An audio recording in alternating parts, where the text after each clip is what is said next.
Das Licht geht an. Die europäischste Schule Europas, wie Bernd Posselt zu sagen pflegt, erwacht.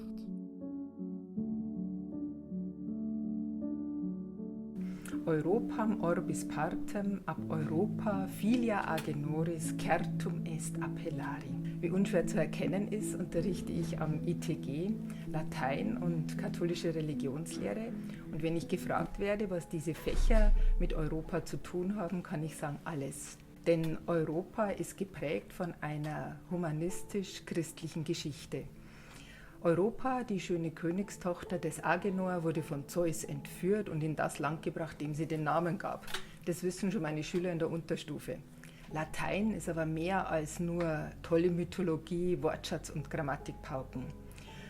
Wurzeln der Römer finden sich in verschiedenen Bereichen in Europa, in der Kunst, in der Philosophie oder auch im Rechtswesen. Und wenn in einer Oberstufe Cicero de Republica gelesen wird, dann geht es nicht nur darum, antike Staatsentstehungstheorien, Staatslehren zu vermitteln, sondern auch zu zeigen, dass diese das Demokratiebewusstsein geprägt haben. Mein zweites Fach, Religion, ist auch europäisch.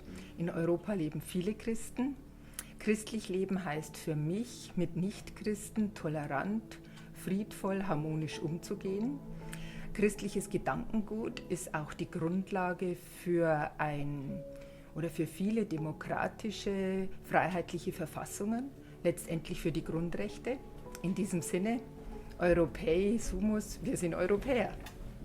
Bereits in jungen Jahren wird auf europäische Bildung Wert gelegt. Wir lernen schon seit der 5. Klasse viel über Europa und seine verschiedenen Kulturen, Länder und Religionen.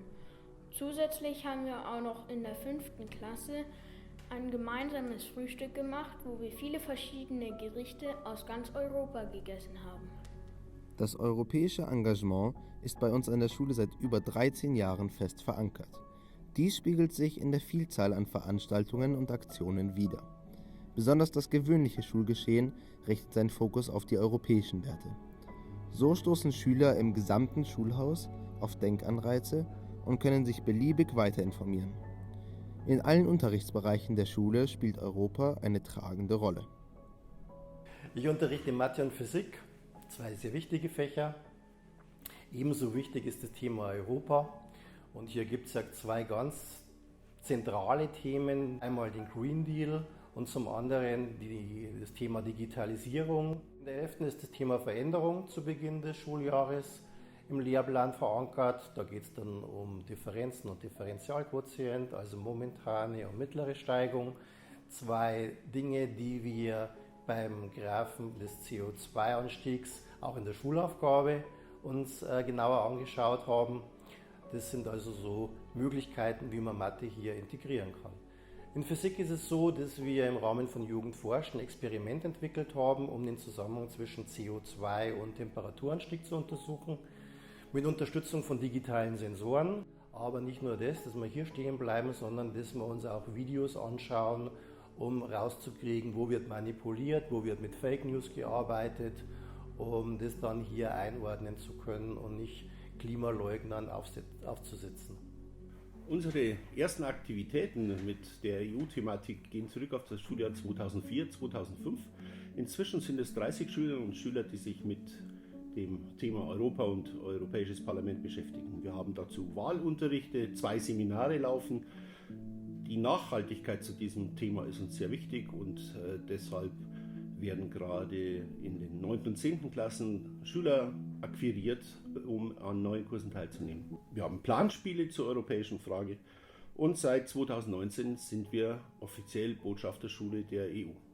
Jetzt kommt ein neuer Meilenstein. Nächste Woche werden 23 Schülerinnen und Schüler auf Einladung der EU nach Brüssel fliegen, um dort sich mit dem Thema auseinanderzusetzen, EU-Parlament, und das Ganze wird ein Jugendseminar sein. Wir freuen uns sehr darauf.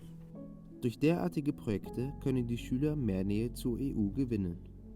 Ich habe vom EU-Unterricht an unserer Schule mitgenommen, dass die EU einen beachtlichen Beitrag für einen stärkeren Zusammenhalt, für kulturelle Vielfalt und für Frieden in der Welt beiträgt, trotz der manchmal etwas schwierigen weltpolitischen Lage. Und deshalb ist es wichtiger als je zuvor, dass die EU zusammenhält, um dessen Beitrag zu einer lebenswerten Welt auszubauen.